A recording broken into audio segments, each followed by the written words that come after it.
J'ai enfin pu voir le film 28 ans plus tard et je dois vous dire, ça a été une très bonne surprise. Je ne m'attendais pas à ça et honnêtement, sur les quasiment 2 heures du film, je ne me suis pas ennuyé une seule seconde. Le film se passe donc 28 ans après l'épidémie qui a ravagé la planète.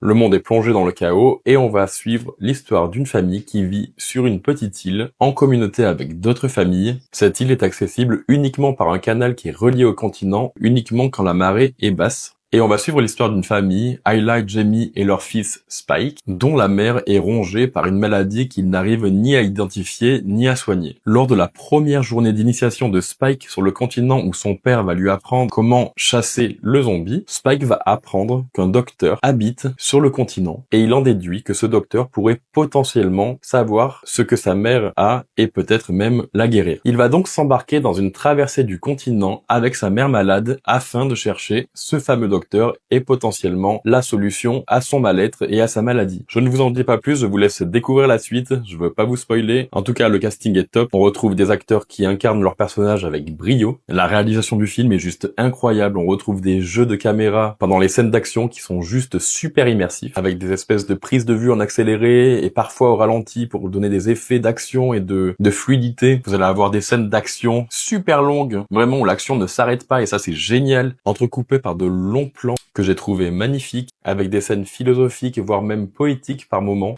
Et ça, je ne m'y attendais absolument pas. Sans spoil, j'ai même versé ma petite larme à un moment donné.